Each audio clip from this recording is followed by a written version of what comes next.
The president's Lone Star approach to foreign policy is now in full swing and triggering reaction from key global alliances overnight. This all comes as we're hours away from President Trump's first address to Congress since he took office. So here is the latest overnight. The president announced the U.S. is suspending all military aid to Ukraine, which has depended on America to defend against Russia's invasion.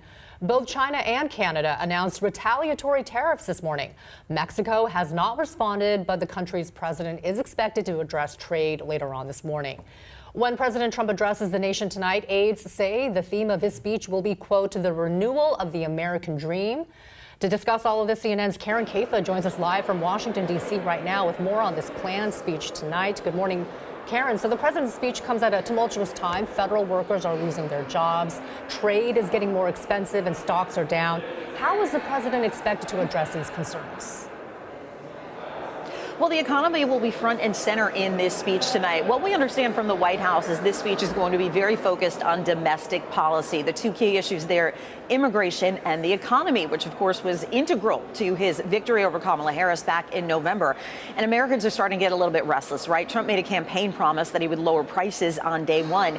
Instead, we're seeing inflation move in the opposite direction. Now, Trump advisor Jason Miller said this morning he expects that President Trump will do a level reset when it comes to the economy.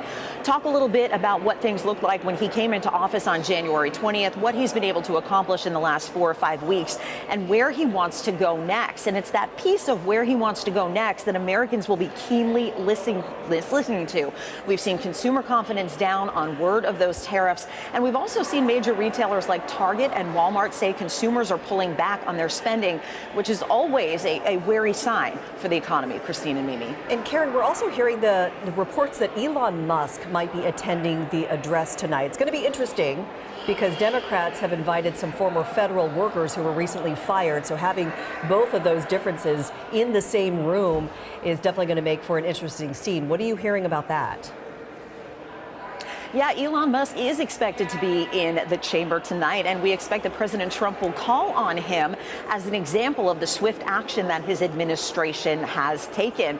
We saw last week that Elon Musk was given a prominent role in a cabinet meeting despite not being an elected official or a confirmed member of Trump's cabinet. And we expect that Trump will talk about how those government layoffs have added to his promise to cut government spending. But again, as you said, Democrats planning to bring some of those government workers with them. They've been part of valuable workforces, valuable agencies in the sciences and health. And Democrats really sounding the alarm here about what that means to lose that knowledge for the government. Christine and Mimi.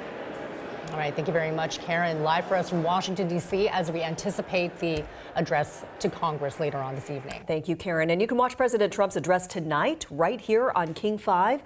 You can also join us on King 5 Plus for local headlines at 5:30, followed by the president's address at 6. You can download the King 5 Plus app on your TV and watch for free.